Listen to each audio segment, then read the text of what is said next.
What drives me making art? That's a good question because I'm not actually sure if I understand what drives me, except for, I guess, to me it's my way of trying to communicate with the world.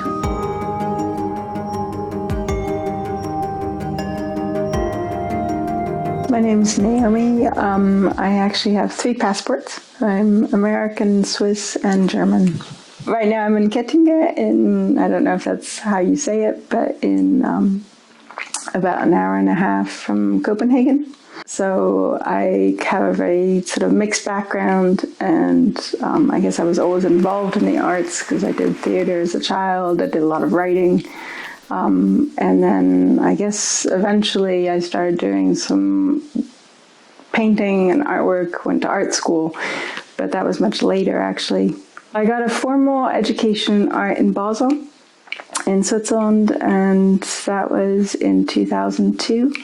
So I was there from 2002 to 2006, so it was a 4-year education.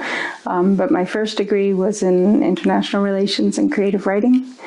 That was in between 91 and 95 at Johns Hopkins University in the States. And so, as I said, sort of art came later. So I started out with writing. My frustration, because I speak several languages, was there wasn't a single language that satisfied what I actually wanted to say. And by being able to do art, then I could say things without having to depend on having the right vocabulary word or being in the right language. And that's what I found really interesting, as well as the fact that you can always retransform and sort of see things from different contexts, whereas with language, you don't have that as much.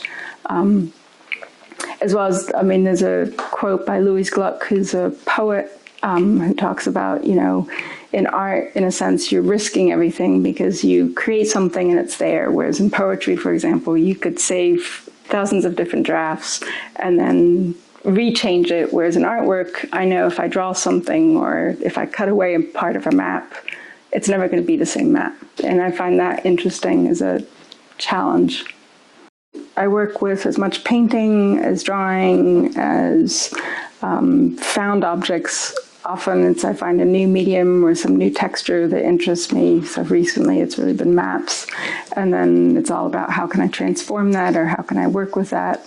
How does that inspire the work? So I'd sort of say I'm much more multimedia than necessarily just using one single media. The theme in my artworks is really the question of memory. And the question of how we misremember, actually. So we all think that we have sort of set memories or that we remember things correctly, but what has interested me is sort of how we reconstruct memory, and especially coming from a migrant background where I've moved a lot. I've lived in 16 different places. And the question of how do we reconstruct our memories, especially when we've migrated, how do we create roots from memories, what do we bring along with us? And so that whole question of sort of how can we play with memory and that things are not as solid as we'd like to think they are. Often in my artwork, I rework old artwork, retransform them, or I do quite a few installation works. And what interests me there is how, depending on the context in which they're shown, it's always a new piece of work. And I like the idea that basically as an artist, I'm not deciding you have to look at my artwork in this way, this is what you have to understand from it, but precisely it becomes part of the context, and that the public can sort of play within that art piece and see it differently, depending on the space that it's shown in. The second work on memory is really working with found maps and found objects, whether that be my own school books or my own effects or family effects or things that I find. So lots of the maps that I found are from the 1920s, 1930s, often old colonial maps, and I find it really interesting to sort of see how it's broken apart and how, once again, we think of maps as being dependable objects that scientific and give us a sort of a landmark, a solidity, but actually it's always changing.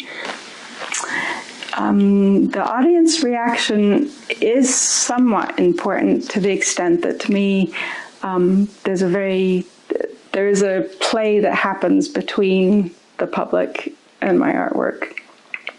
And what I find interesting is really the conversation that starts from it.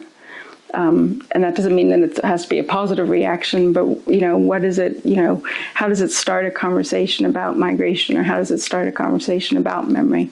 And I find that fairly fascinating to sort of see what grows out of that. And I've done quite a few sort of public performance work where precisely I try to get the public involved in the art making, because it is supposed to be a conversation. No, so I do have a studio. I'm lucky enough in Lausanne, where I live right now, to have a very big studio. It's about 100 square meters, and I've been there for about 10 years, and it's really nice. It's not part of my home, and that's very good, because I don't think my family would like me having a studio in my house. And it's nice for me because it's my space. I get to go there and have it be a sort of protected space, where I can have things that are in progress, leave it the mess I want it to be. But to me, it's a really precious space, because it is a space where, even if I just go and I clean up my space, I'm still in the studio. And then there is that separation between home and work. So a day at the studio, usually I get there fairly early, so around 8 o'clock. And then it all depends, because sometimes if I'm really in a process or in the midst of creating a large piece, recently I worked on a 25-meter long drawing piece. So then it was very sort of, I get to work, take off my jacket, and I work all day. There are other times when I'm less involved in a process, or not necessarily with an artwork in mind, and then I can be lots of futzing around with lots of different things. I can do some drawing, I can do some, cutting of elements. But to me, it's important just to be there, even if I'm not focused on something, because usually by working, things come.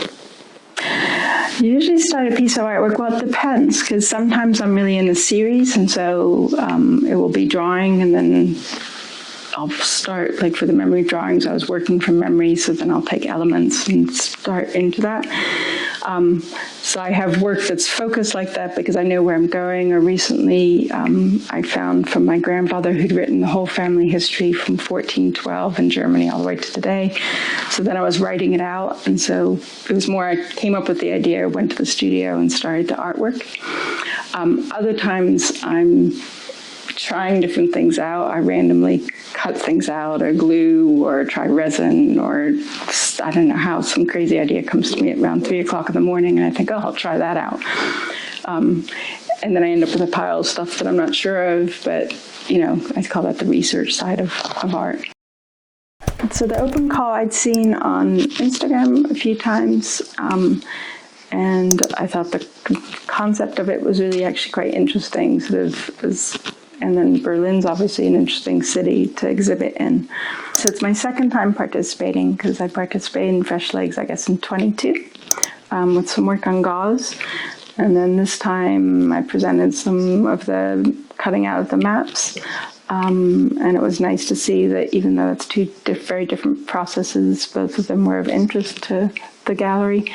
And then obviously it's been really nice being invited here to Kettinge in Denmark is sort of a process, and then actually meeting face to face, because that's always the problems with open calls, or ones that are outside of my Switzerland. Then sometimes the artwork goes, but I don't necessarily get to travel because of different constraints. But then, so it's nice to see that there's a built process now with what happened in Berlin, and then here now in Denmark.